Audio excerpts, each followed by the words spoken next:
When Michael Hingson talks about making tough choices and overcoming obstacles in life, people listen. Blind since birth, Hingson has been a tech entrepreneur and top salesperson for several firms. On 9/11, he escaped from the 78th floor of the first World Trade Center building hit by an airplane, trusting his and his guide dog's instincts. Since then, he's been a motivational speaker. Hingson says one thing he's learned about making hard decisions can relate to people in municipal office. You should make a choice that relates to your convictions and not just because somebody else wants you to or that it's convenient. Hingson believes government leaders need to look at the long-range impacts of their decisions, as he has done several times in his sales career. On several occasions discovered that the product that I was selling, the product that my company made, wasn't going to work for them. And I had a choice to make. Being in sales, do I just try to sell anyway?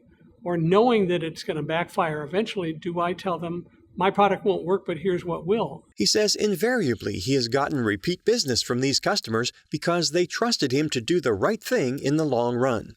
As he and others, including a trusted coworker, were trying to find their way out of the World Trade Center on 9/11, Hingson encountered several people who didn't think he could find his way being blind. Sometimes these well-meaning people tried to steer him in a direction he knew wasn't right. He says he and his friend got out safely because he trusted his inner voice. You can learn to trust your inner voice. We don't get taught how to do that. One of the things that you could do every night as you're falling asleep is simply think about what happened today. What worked? What didn't work? And the stuff that didn't work, could I make it better? How? And then listen for the answers. Or that didn't work, why? What was I afraid of? Why didn't it work? What could I do better next time so that it will?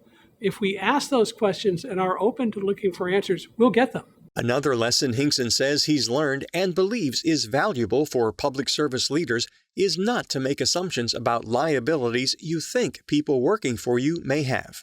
How do you really find out what people can do? Ask, right? So the big problem is with blindness, people make assumptions about blindness and what blind people can and can't do without ever asking, just assuming that the only way to do something is with eyesight, and it's not. The reality is blindness isn't the problem, and we've got to get over thinking that it is.